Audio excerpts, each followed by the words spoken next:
What is VLSI? இப்போ நம்மளோட VLSI தான் ஹியூமனோட பிரெயினும் ஒரே ப்ராசஸ் தான். ஓகேவா? The journey of VLSI. Why only transistors? Why not other? அடுத்து டிரான்சிஸ்டர் வந்து என்ன டைப் ஆஃப் டிரான்சிஸ்டர்ஸ் தான் வந்து யூஸ் பண்ணாங்க. இப்போ VLSI சிப்ல என்னென்ன காம்பனன்ட்ஸ் இருக்கும் அப்படிங்கறத பார்க்கலாம். Hi guys, I'm Evan. Let's connect the dot and make the left. That's me. Okay. What is VLSI? This is the question asked by the millions and millions of students in the world. Okay. இப்போ VLSI என்னன்னு பார்க்கலாம். And அதோட history and அது எப்படி use ஆகுது, அது எப்படி use ஆகுது அப்படின்றத பார்க்கலாம். ஓகே. இப்போ VLSI அப்படின்னா அது வந்து ஒரு ஸ்மால் ஆப்ஜெக்ட். ஓகேவா? அது ஒரு ஸ்மால் பிளேட் மாதிரி இருக்கும். அது உள்ள ஒரு millions and billions of transistors வந்து இருப்பாங்க. ஓகேவா? அதை வந்து ப்ராசஸ் பண்ணி ஒர்க் பண்ண நடக்கும். ஓகேவா? டிசிஷன் மேக்கிங் தான் அதோட வேல்யூ. ஓகே. இப்போ நம்மளோட VLSI தான் ஹியூமனோட பிரெயினும் ஒரே ப்ராசஸ் தான். ஓகேவா? VLSI எப்படி millions and billions of transistors வந்து டிசிஷன் எடுக்கிறோமோ அதே மாதிரி நம்மளோட ஹியூமன் பிரெயின் வந்து ஒரு சின்ன ஆப்ஜெக்ட் தான். ஓகேவா? இப்போ அது எப்படி வந்து மோர் தென் 40,000 வந்து டிசிஷன் எடுக்கிறதோ அதே ப்ராசஸ் VLSI இருக்கு. இதுவும் வந்து takes millions and billions of decisions at a time. ஓகேவா? நமக்கு எப்படி வந்து பிரெயின் வந்து ஒரு இம்பார்ட்டன்ட் ஆப்ஜெக்ட்டோ டிசிஷன் மேக்கிங்க்கு அந்த மாதிரி ஒரு எலக்ட்ரானிக் எக்யூப்மெண்ட்டுக்கு VLSI சிப் வந்து ஒரு இம்பார்ட்டன்ட் ஆப்ஜெக்ட். ஓகேவா? This is all about the VLSI. Okay. இப்போ இந்த VLSI முன்னாடி என்ன இருந்தது, இதுக்கு முன்னாடி எப்படி யூஸ் பண்ணாங்க, இது எப்படி வந்தது, எப்படி கண்டுபிடிச்சாங்க அப்படிங்கிறத அடுத்த பார்ப்போம். Okay. The journey of VLSI. இப்போ வந்து நம்ம வந்து VLSI வந்து டெக்னாலஜி யூஸ் பண்ணி பண்ணிட்டு இருக்கோம். ஓகேவா? இப்போ இந்த VLSI யூஸ் பண்ற டிரான்சிஸ்டர்ஸ் இருக்குல்ல, இந்த டிரான்சிஸ்டர்ஸ் வந்து 1947 தான் கண்டுபிடிச்சாங்க. ஓகேவா? 1947 கண்டுபிடிச்சு இப்போ நம்ம வந்து யூஸ் பண்ணி எஃபிஷியன்ட்டா யூஸ் பண்ணிட்டு இருக்கோம். ஓகேவா? இப்போ 1947 முன்னாடி ஒரு எலக்ட்ரானிக் எக்யூப்மெண்ட்டை வந்து ஆக்சஸ் பண்ணணும் அப்படின்னா எப்படி பண்ணுவோம், அதுக்கு வந்து என்ன யூஸ் பண்ணாங்கன்னா vacuum tubes. It was invented by the Bell Labs. ஓகேவா? இந்த வேக்யூம் டியூப்ஸ் அப்படின்னா என்னன்னா அது வந்து ஒரு சுவிட்ச் மாதிரி ஆக்ட் ஆகும். ஓகேவா? இப்போ நம்ம எப்படி ஒரு டிரான்சிஸ்டர் சுவிட்ச் மாதிரி ஆக்ட் ஆகுதோ அதே மாதிரி வேக்யூம் டியூப்ஸ் ஆக்ட் ஆகும். ஓகேவா? இப்போ நம்ம மொபைல் ஃபோன்ல பவர் பட்டனை வந்து பிரஸ் பண்ணும்போது ஆன் ஆகும் அண்ட் நம்ம மறுபடியும் பிரஸ் பண்ணும்போது ஆஃப் ஆகும். ஓகேவா? இந்த மாதிரி ஆன் அண்ட் ஆஃப்ன்ற ப்ராசஸ் தான் வந்து சுவிட்ச் ஆன் அண்ட் ஆஃப். ஓகேவா? இப்போ லைட் எப்படி நம்ம போடும்போது ஆன் பண்றோம் அண்ட் ஆஃப் பண்றோம் அதே ப்ராசஸ் வந்து டிரான்சிஸ்டர்ல இருக்குமா, அந்த டிரான்சிஸ்டர் ப்ராசஸை வேக்யூம் டியூப்ஸ்ல அப்ளை பண்ணுறது. இப்போ டிரான்சிஸ்டர்ஸ் வந்து எல்லாம் வந்து டெக்னாலஜி டெவலப் ஆனதுனால எல்லாம் சின்னதாக வந்துருச்சு. ஓகேவா? இப்போ வேக்யூம் டியூப்ஸ் வந்து எல்லாமே மேனுவல் தான். ஓகேவா? டிரான்சிஸ்டர்ல வந்து ஃபுல்லாக ப்ரோக்ராமபிள், வேக்யூம் டியூப்ஸ் எல்லாமே மேனுவல். இப்போ டிரான்சிஸ்டரோட எக்ஸாம்பிள் வந்து இப்போ பைத்தான் ப்ரோக்ராம் எடுத்துக்கிறோம். ஓகேவா? பைத்தான் ப்ரோக்ராம்ல ஏவோட வேல்யூ 10 எடுத்துக்கிறோம், பியோட வேல்யூ 20 எடுத்துக்கிறோம். பிரிண்ட் A + B கொடுத்தோம் அப்படின்னா அவுட்புட் 13 வரும். ஓகேவா? எல்லாமே ப்ரோக்ராம் வந்து நமக்கு அந்த இன்ஸ்ட்ரக்ஷன் இதை A + B பிரிண்ட் பண்ணி அப்படின்னு சொல்லி ஒரு இன்ஸ்ட்ரக்ஷன் கொடுக்குறோம். ஓகேவா? அந்த இன்ஸ்ட்ரக்ஷன் படி அது ப்ராசஸ் பண்ணி நமக்கு அவுட்புட் தருது. அதே ப்ராசஸ் இங்கே அப்ளை ஆகும், பட் எல்லாமே மேனுவல். ஓகேவா? இங்க வந்து எல்லாமே ஒயர்ஸ் வந்து கனெக்ட் ஆகும். இப்போ வந்து ஒரு எலக்ட்ரானிக் சர்க்யூட்ல எப்படி வந்து ஒயர்ஸ் வந்து கனெக்ட் ஆகுமோ அதே மாதிரி அந்த வேக்யூம் டியூப்ஸ் வச்சு ஒரு எலக்ட்ரானிக் சர்க்யூட் வந்து ஆக்சஸ் பண்ணாங்க. ஓகேவா? இப்போ நிறைய தௌசண்ட்ஸ் ஆஃப் ஒயர்ஸ் இருக்கும். ஓகேவா? இப்போ நம்ம வந்து அடிஷனல் அரித்மெட்டிக் ஆபரேஷன் வந்து பண்ணணும். இப்போ ஏன்றதுக்கு ஒரு வேல்யூ வந்து அசைன் பண்ணணும், அதுக்கு ஒரு ஒயர் எடுத்து பிளக் அவுட் பண்ணி ஏக்கு ஒரு வேல்யூ அசைன் பண்ணணும். அடுத்து பிக்கு ஒரு வேல்யூ அசைன் பண்ணணும், அதுக்கு ஒரு ஒயர் எடுத்து பிளக் அவுட் பண்ணி இன்னொரு இடத்துல பிளக் பண்ணணும். ஓகேவா? அடுத்து அரித்மெட்டிக் ஆபரேஷன் அடிஷன். ஓகேவா? அடிஷன் பண்றதுக்கு இன்னொரு ஒயர் எடுத்து இன்னொரு இடத்துல பிளக் பண்ணணும். ஓகேவா? இந்த ப்ராசஸ் பண்ணதுக்கு அப்புறம் அப்படிதான் இந்த ப்ராசஸ் பண்ணதுக்கு அப்புறம் தான் வந்து நமக்கு இந்த அடிஷன் ப்ராசஸ் நடந்து அவுட்புட் வந்து வரும். ஓகேவா? இப்படிதான் வந்து எல்லாமே ஒரு மேனுவல் ப்ராசஸ் தான். ஓகேவா? நம்ம பைத்தான் ப்ரோக்ராம் எப்படி ஜஸ்ட் இன்ஸ்ட்ரக்ஷன் கொடுக்குறோம் அது நமக்கு அவுட்புட் தருது, பட் அங்க ஏற்கனவே ஒரு ப்ரோக்ராம் பண்ணி வச்சிருக்காங்க. ஓகேவா? அதே மாதிரி தான் இங்கேயும் ஏற்கனவே ப்ரோக்ராம் பண்ணி வச்சிருக்காங்க. இங்க நம்ம இன்ஸ்ட்ரக்ஷன் கொடுக்குற மாதிரி இங்கே இன்ஸ்ட்ரக்ஷன் கொடுக்குறோம், பட் எல்லாமே மேனுவல். ஓகேவா? இங்க A + B கொடுத்தா மட்டும் போதும். இங்க நம்ம இங்க இருந்து ஒயர் எடுத்து அந்த ஏக்கு ஒரு வேல்யூ கொடுக்கணும், அண்ட் இங்க இருந்து B எடுத்து Bக்கு ஒரு வேல்யூ கொடுக்கணும், அண்ட் அடிஷன் ஆபரேஷன் இன்னொரு அடிஷன் ஆபரேஷன் வந்து ஒயர் கொடுக்கணும். ஓகேவா? இந்த ப்ராசஸ்லாம் பண்ணதுக்கு அப்புறம் நமக்கு அவுட்புட் வந்துடும். அவுட்புட் வந்ததுக்கு அப்புறம் இப்போ வந்து இது வந்து சுவிட்ச் வந்து ஆன் ஆகிருக்கு. ஓகேவா? இது ஆஃப் பண்ணணும் அப்படின்னா மறுபடியும் பிளக் அவுட் பண்ணி ரெஸ்பெக்டிவ் பிளேஸ்ல வந்து ஃபிட் பண்ணிக்கணும். இப்படிதான் வந்து சுவிட்ச் மாதிரி அந்த வேக்யூம் டியூப் வந்து ஆக்ட் ஆகுது. ஓகே, இந்த வேக்யூம் டியூப்ஸ் எதுல பண்ணாங்க அப்படின்னா கிளாஸ் பல்புல செஞ்சாங்க. ஓகேவா. இப்போ 1947ல வந்து டிரான்சிஸ்டர் வந்து கண்டுபிடிச்சாங்க. இப்போ டிரான்சிஸ்டர் கண்டுபிடிச்சதுக்கான காரணம் என்ன பார்த்தீங்கன்னா, இந்த வேக்யூம் டியூப்ஸ் இருக்குல்ல, வேக்யூம் டியூப்ஸ் வந்து லார்ஜ் ஸ்பேஸ் வந்து ஆக்குபை பண்ணும். அண்ட் இது வந்து ஓவர் ஹீட் ஆகும். ஓவர் ஹீட் ஆகுறதுனால என்ன ஆகும்னா, நம்ம வந்து many process much process per day வந்து பண்ண முடியாது. ஓகேவா. லிமிட்டட் ப்ராசஸ் தான் வந்து பண்ண முடியும். இந்த ஹீட் ஆகிற காரணத்தினால லிமிட்டட் ப்ராசஸ் பண்ண முடியுங்கிறதுனால டிரான்சிஸ்டர் வந்து கண்டுபிடிச்சாங்க. ஓகேவா. இந்த டிரான்சிஸ்டர் வந்து கண்டுபிடிச்சதுக்கு அப்புறம் இப்போ நம்ம எஃபிஷியண்டா யூஸ் பண்ணிட்டே இருக்கோம். இப்போ டிரான்சிஸ்டர் கண்டுபிடிச்சதுக்கு அப்புறம் அதை 1947 டிரான்சிஸ்டர் கண்டுபிடிச்சு அந்த வேக்யூம் டியூப் ப்ராசஸை இதில் அப்ளை பண்ணாங்க. ஓகேவா. இதை அப்ளை பண்ணி யூஸ் பண்ணிட்டு இருந்தாங்க. அதுக்கப்புறம் என்ன பண்ணாங்க அப்படின்னா 1950ல வந்து இன்டெகிரேட்டட் சர்க்யூட்ஸ்னு ஒன்று கண்டுபிடிச்சாங்க. ஓகேவா. இப்போ இன்டெகிரேட்டட் சர்க்யூட்ஸ் என்னன்னா, இந்த ஒரு டிரான்சிஸ்டர் அந்த வேக்யூம் டியூப்ஸ்ல பண்ண ப்ராசஸை டிரான்சிஸ்டர் வச்சு பண்ணிட்டு இருந்தாங்கல்ல, இப்போ கொஞ்சம் அப்கிரேட் ஆகி இன்டெகிரேட்டட் சர்க்யூட்ல இப்போ கொஞ்சம் ஒரு குரூப் ஆஃப் டிரான்சிஸ்டர்ஸ் வந்து ஒரு ஒரு ஷீட்ல வச்சு அந்த சர்க்யூட் வந்து ப்ராசஸ் பண்ணாங்க. ஓகேவா. இதுதான் வந்து ஒரு இன்டெகிரேட்டட் சர்க்யூட்ஸ் தான். இப்போ ஒரு அரித்மெட்டிக் ஆபரேஷன் வந்து பண்ணணும் அப்படின்னா இன்டெகிரேட்டட் சர்க்யூட்ஸ் 1958ல வந்து ஒரு அரித்மெட்டிக் ஆபரேஷன் பண்ணணும் அப்படின்னா அந்த அரித்மெட்டிக் ஆபரேஷனுக்கான சர்க்யூட் வந்து பில்ட் பண்ணுவாங்க. ஓகேவா.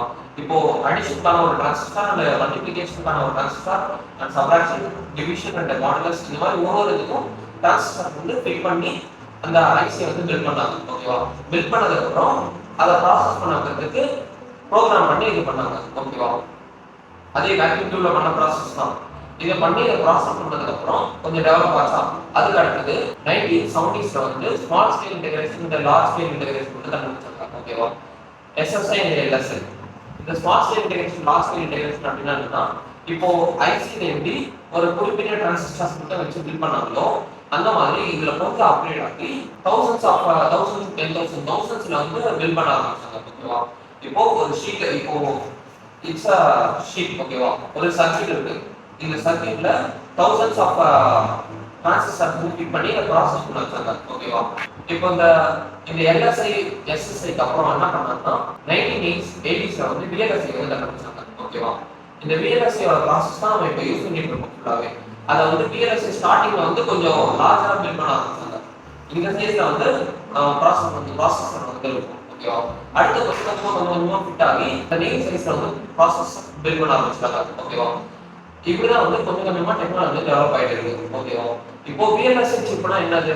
இப்போ இது வந்து எங்க யூஸ் ஆகும் அப்படின்னா, இப்போ போன்ல வந்து ஸ்னாப்டிராகன், மீடியாடெக், அந்த இன்டெல் ரேசான் இந்த மாதிரி ப்ராசஸர்லாம் இருக்குல்ல, இந்த ப்ராசஸர்லாம் எப்படி பில்ட் பண்ணுவாங்கன்னா விஎல்எஸ்ஐ வச்சு தான். ஓகேவா. இந்த ப்ராசஸர் தான் வந்து விஎல்எஸ்ஐ சிப்னு சொல்லுவாங்க. இதுல வந்து மில்லியன்ஸ் பில்லியன்ஸ் ஆஃப் டிரான்சிஸ்டர்ஸ் வந்து இருக்கும். ஓகேவா. அடுத்து வந்து இப்போ மொபைல்ஸ்ல வந்து ஸ்டோரேஜ் இருக்குல்ல, 512 GB, 256 GB அண்ட் 128 64 32 GB இந்த ஸ்டோரேஜ்லாம் இருக்குல்ல, இந்த ஸ்டோரேஜ் வந்து விஎல்எஸ்ஐல தான் வரும். ஓகேவா. இந்த விஎல்எஸ்ஐ வச்சு தான் வந்து இந்த ஸ்டோரேஜ் பில்ட் பண்ணுவாங்க. இதுல millions and millions of transistors இருக்கும். ஓகே, நம்ம ஒரு போட்டோ எடுத்துட்டு அதை சேவ் பண்ண போறோம் அப்படின்னா அந்த ஸ்டோரேஜ்ல வந்து ஒரு டிரான்சிஸ்டர் சுவிட்ச் ஆன் ஆகி இந்த விஎல்எஸ்ஐ சிப் அதாவது ப்ராசஸர்ல இருக்க சிப் வந்து ஆக்ட் ஆகி அந்த ஸ்டோரேஜ்க்கு அனுப்பும். அந்த போட்டோ வந்து அந்த ஸ்டோர் ஆகிடும். ஓகேவா. இப்படிதான் வந்து இந்த விஎல்எஸ்ஐ ப்ராசஸ் வந்து நடக்குது. அடுத்து இந்த விஎல்எஸ்ஐ எப்போ டிரான்சிஸ்டர் வந்து யூஸ் பண்றாங்க அப்படின்னு பாத்தீங்கன்னா, why only transistors, why not other? Okay, இப்போ டிரான்சிஸ்டர் எதுக்கு யூஸ் பண்றாங்க அப்படின்னு பார்க்கலாம். ஏன் ரெசிஸ்டர், கெபாசிட்டன்ஸ் அண்ட் டயோட் இது மாதிரி காம்போனன்ட்ல எதுக்கு இந்த விஎல்எஸ்ஐ சிப்ல வந்து யூஸ் பண்ண மாட்டாங்க? யூஸ் பண்ணுவாங்க, பட் சப்போர்ட்டிவ் கேரக்டர்ஸ் யூஸ் பண்ணுவாங்க. மெயின் கேரக்டரா டிரான்சிஸ்டர் வந்து யூஸ் பண்ணுவாங்க. ஓகேவா. அது ஏன் அப்படின்னு பார்க்கலாம். ஃபர்ஸ்ட் ரெசிஸ்டர் அப்படின்னா என்ன? ரெசிஸ்டர்னா இட்ஸ் லிமிட்டட் கரண்ட். அந்த பேர்ல இருந்து வராது. இது ரெசிஸ்டர் கரண்ட். ஓகேவா. இப்போ கரண்ட் ஒரு டைரக்ஷன் ஒரு இடத்துக்கு போகுது அப்படின்னா இது ரெசிஸ்டர். அந்த இடத்துக்கு ஏற்ற மாதிரி அதோட கரண்ட்டை வந்து ரெடியூஸ் பண்ணி உங்களுக்கு தேவையான அளவு கரண்ட் வந்து கொடுக்கும். ஓகேவா. இந்த ப்ராசஸ் பேர் தான் வந்து ரெசிஸ்டர். ஏன்னா இப்போ நமக்கு டிரான்சிஸ்டரோட மெயின் ஃபோக்கஸ் அந்த விஎல்எஸ்ஐ மெயின் ஃபோக்கஸ் என்னது? Decision making, on and of இந்த கண்டிஷன் வந்து ஒர்க் ஆகும். ஓகேவா. இப்போ ரெசிஸ்டர்ல வந்து கரண்ட்டை ரெசிஸ்ட் பண்ணிக்கிறது தான் அர்த்தம். ஓகேவா. சோ டிசிஷன் மேக்கிங் கிடையாது, ஆன் அண்ட் ஆஃப் கிடையாது. ஓகேவா. So resistor is rejected. And capacitor என்னது? It just stores the charge. ஓகேவா. இப்போ சார்ஜ் ஸ்டோர் பண்ணி அண்ட் ப்ரொடியூஸ் பண்ணும். ஓகேவா. இப்போ இது வந்து டிசிஷன் மேக்கிங் கிடையவே கிடையாது, யூஸ் பண்ணவே முடியாது. ஓகேவா. So capacitor is rejected. And diode என்னது? It's not force in one direction. ஓகேவா. ஒரு டைரக்ஷன்ல கரண்ட்டை அலோவ் பண்ணும். ஓகேவா? இப்போ டயோடே வந்து இது react to the voltage direction. இப்போ வோல்டேஜ் எந்த பக்கத்துல இருக்கோ அதுக்கேற்ற மாதிரி இந்த டயோட் வந்து ரியாக்ட் பண்ணும். ஓகேவா? இப்போ டிரான்சிஸ்டர்ல வந்து டிசிஷன் மேக் பண்ணும். ஓகேவா? டயோட் வந்து ரியாக்ட் தான் பண்ணும். ரியாக்ட் பண்றது கண்டிப்பா ஒரு டிசிஷன் மேக்கிங்ல வராது. So it's rejected. And next இந்த டிரான்சிஸ்டர் வந்து ஆன் ஆஃப் அந்த கண்டிஷன் வந்து யூஸ் ஆகும். ஓகேவா? இப்போ ஏன் டிரான்சிஸ்டர் வந்து யூஸ் பண்றாங்க அப்படின்னா இப்போ டிஜிட்டல் லாஜிக் இருக்குல்ல, டிஜிட்டல் லாஜிக்ல AND gate, OR gate and கம்ப்யூட்டர்ஸ்ல எல்லாமே பைனரிஸ் தான். ஸோ 0 and 1 மட்டும் தான்.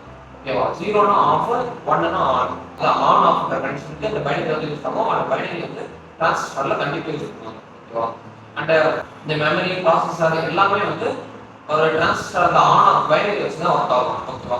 ப்ராசஸர் இப்போ பவர் பட்டன் ஆன் பண்ணோம் அப்படின்னா ஸ்க்ரீன் ஆன் ஆகும். அந்த பவர் பட்டன் ஆஃப் பண்ணோம் அப்படின்னா ஸ்க்ரீன் ஆஃப் ஆகும். இந்த ஆன் ஆஃப்ன்ற கண்டிஷன் யூஸ் பண்றதா வந்து டிரான்சிஸ்டரோட வேலை. ஓகேவா? அண்ட் ரெசிஸ்டார், டயோடு, கெபாசிட்டர்ஸ்லாம் வந்து மோஸ்ட்லி சப்போர்ட்டிவ் கேரக்டர்ஸ் தான். ஓகேவா? வேரியஸ் சிப்ல நிறைய ரெசிஸ்டார், கெபாசிட்டர், டயோடு எல்லாமே இருக்கும். ஓகேவா? பட் இந்த supportive characters transistor main decision. ஓகேவா? டிரான்சிஸ்டர் தான் இருக்கு. இந்த டிரான்சிஸ்டருக்கு கரண்ட் சிக்னல் ஃப்ளோ ஆகல. இதெல்லாம் வந்து ரெசிஸ்ட் பண்ணி தேவையான அளவுக்கு அனுப்பதான் இந்த ரெசிஸ்டரோட வேலை. ஓகேவா? அண்ட் அந்த கெபாசிட்டரோட வேலை வந்து சார்ஜ் வந்து ஸ்டோர் பண்ணி டிரான்சிஸ்டர் வந்து சென்ட் பண்றது. அண்ட் டயோட் வந்து கரண்ட் ஃப்ளோஸ்னா ஒன் டைரக்ஷன், அதே ப்ராசஸ். ஓகேவா? இதனால தான் வந்து டிரான்சிஸ்டர் வந்து யூஸ் பண்றாங்க. ஓகேவா? ஓகே. இப்போ டிரான்சிஸ்டரோட மெயின் பாயிண்ட், ஒரு இம்பார்ட்டன்ட் பாயிண்ட் என்ன அப்படின்னா it was controlled by another signal. ஓகேவா? ஒரு சிக்னல் கண்ட்ரோல்ஸ் another signal. இதான் வந்து டிரான்சிஸ்டரோட இம்பார்ட்டன்ட் பாயிண்ட். ஓகேவா? அடுத்து டிரான்சிஸ்டர் வந்து என்ன டைப் ஆஃப் டிரான்சிஸ்டர்ஸ்லாம் வந்து யூஸ் பண்ணாங்க ஹிஸ்டரியில அப்படின்னு பார்த்தீங்கன்னா, okay, what type of transistors are used? இப்போ 1947ல தான் வந்து டிரான்சிஸ்டர் வந்து கண்டுபிடிச்சாங்க. ஓகேவா? அந்த டைம்ல வந்து வேக்யூம் டியூப்ல என்ன ப்ராசஸ் பண்ணாங்களோ அதே ப்ராசஸ் டிரான்சிஸ்டர்லயும் கனெக்ட் பண்ணாங்க. ஓகேவா? 1947ல கண்டுபிடிச்ச டைம்ல. ஓகேவா? 1948ல தான் வந்து பைபோலார் ஜங்ஷன் டிரான்சிஸ்டர் வந்து கண்டுபிடிச்சாங்க. ஓகேவா? இப்போ பைபோலார் ஜங்ஷன் டிரான்சிஸ்டர்னா ஒரு சின்ன எக்ஸாம்பிள் வச்சு சொல்றேன். இப்போ ஃபேனுக்கும் சுவிட்சுக்கும் ஒரு வயர் வந்து கனெக்ட் பண்ணிருக்கோம். ஓகேவா? கரண்ட் பாஸ் ஆகுது. அண்ட் இப்போ நம்ம வந்து சுவிட்ச் வந்து பிரஸ் பண்றோம், கரண்ட் வந்து ஃபேனுக்கு பாஸ் ஆகி ஃபேன் வந்து ஓடுது. ஓகேவா? இப்போ நம்ம இங்க வந்து ஜஸ்ட் ஸ்மால் ஃபோர்ஸ் வந்து கொடுக்குறோம். ஓகேவா? ஸ்மால் ஃபோர்ஸ் கொடுத்து அந்த சுவிட்ச்ல பிரஸ் பண்ணும்போது ஸ்மால் ஃபோர்ஸா அந்த ஃபோர்ஸ் வந்து ரியாக்ட் ஆகி கரண்ட் வந்து ஃபேனுக்கு பாஸ் ஆகி ஃபேன் வந்து ஓடுமா. இதே ப்ராசஸ் அந்த பைபோலார் ஜங்ஷன்லயும் அப்ளை ஆகும். ஓகேவா? ஒரு சின்ன கரண்ட் ரெண்டு பெரிய ஆப்ஜெக்ட் வந்து கரண்ட் கொடுக்கும். ஓகேவா? அதுக்கு வந்து 3 டெர்மினல் இருக்கு. Base, collector and emitter. ஓகேவா? இப்போ அந்த பேஸ் என்னன்னா நம்ம கொடுக்குற பிரஷர். ஓகேவா? அதான் அந்த ஃபோர்ஸ். அந்த சுவிட்ச் பிரஸ் பண்ணும்போது ஒரு ஃபோர்ஸ் கொடுக்குறோம்ல, அதான் வந்து ஸ்மால் கரண்ட். பைபோலார் டிரான்சிஸ்டர்ல ஸ்மால் கரண்ட், இது வந்து ஃபோர்ஸ் சொல்றோம். ஓகேவா? இப்போ சுவிட்ச்ல வந்து ஸ்மால் பிரஷர் கொடுத்தாவே என்ன ஆகும்? அந்த எமிட் பண்ணும், அடுத்து அந்த ஃபேன் வந்து கலெக்ட் பண்ணும் அந்த கரண்ட். ஓகேவா? அந்த ஃபோர்ஸ் அந்த சுவிட்சை பிரஸ் பண்ணதுக்கு அப்புறம் அந்த சுவிட்ச்ல இருந்து கரண்ட் வந்து எமிட் ஆகும். ஓகேவா? எமிட் ஆகி யார் அந்த கரண்ட்டை கலெக்ட் பண்ணுவோம்? ஃபேன் வந்து கலெக்ட் பண்ணி ரன் ஆகும். ஓகேவா? அதே ப்ராசஸ் இந்த டிரான்சிஸ்டர்லயே அந்த பைபோலார் ஜங்ஷன்லயே நடக்கும். இந்த பேஸ் இருக்குல்ல, இந்த பேஸ்ல வந்து ஸ்மால் கரண்ட் வந்து போகும். ஓகேவா? இந்த ஸ்மால் கரண்ட் போனதுக்கு அப்புறம் என்ன ஆகும்? அந்த எமிட்டர்ல இருந்து கரண்ட் வந்து இன்க்ரீஸ் ஆகி அந்த எமிட் ஆகி கலெக்டர், அதாவது இன்னொரு ப்ராசஸ் ரன் ஆகிறதுக்கு ஹெல்ப் பண்ணும். ஓகேவா? இப்போ இன்னொரு ப்ராசஸ் சுவிட்ச்ல வந்து ஸ்மால் பிரஷர் கொடுக்கணும், அதான் வந்து ஸ்மால் கரண்ட். ஓகேவா? அதுக்கு அடுத்தது அந்த சுவிட்ச்ல இருந்து ஃபேனுக்கு கரண்ட் பாஸ் ஆகும், ஹெவி கரண்ட் பாஸ் ஆகுமா, பாஸ் ஆகி ஒரு அப்ளிகேஷன் ரன் ஆகும். ஒன்று கொடுத்து இன்னொரு ரன் ஆகுது. ஓகேவா? ஒரு ப்ராசஸ் கொடுத்து இன்னொரு ப்ராசஸ் ரன் ஆகுது. அதே ப்ராசஸ் அந்த டிரான்சிஸ்டர்லயும் அப்ளை ஆகும். இந்த ப்ராசஸ் டிரான்சிஸ்டர்லயும் அப்ளை ஆகும். ஒரு சின்ன கரண்ட்டுக்கு ஒரு பெரிய ப்ராசஸ் வந்து ரன் பண்ணலாம். ஓகேவா? இப்போ இந்த ப்ராசஸ் வந்து பைபோலார் ஜங்ஷன்ல இருக்கா. அடுத்து அப்கிரேட் ஆகி மோஸ்ஃபெட் இந்த கான்செப்ட் வந்து கண்டுபிடிச்சாங்க. ஓகேவா? மோஸ்ஃபெட் அப்படின்னா metal oxide semiconductor field effect transistor. எப்படின்னா பாத்தீங்கன்னா அதே நான் பைபோலார் ஜங்ஷன்ல இருக்க அதே கான்செப்ட் தான் இந்த மோஸ்ஃபெட்லயும் வரும்.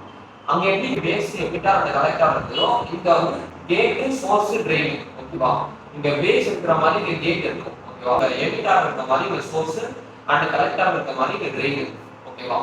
அங்க எப்படி பேஸ்ல வந்து ஸ்மால் கரண்ட் போயிட்டு எமிட்டர்ல எமிட் ஆகி கலெக்டர் ரீஜன் போயிட்டு ஒரு ப்ராசஸ் ரன் பண்ணணும். அதே மாதிரி இந்த கேட்ல வந்து ஒரு வோல்டேஜ் அப்ளை பண்ணோம், ஒரு கரண்ட் ஒரு லிமிட் கரண்ட் அப்ளை பண்ணோம் அப்படின்னா சோர்ஸ்ல இருந்து கரண்ட் எமிட் ஆகி கரண்ட் பாஸ் ஆகி கேட் வழியா ட்ரெயினுக்கு போய் ஒரு ப்ராசஸ் ரன் பண்ணணும். ஓகேவா? இந்த ப்ராசஸ் தான் பட் எஃபிஷியண்டா இருக்கும் மோஸ்ட்ல. ஓகேவா?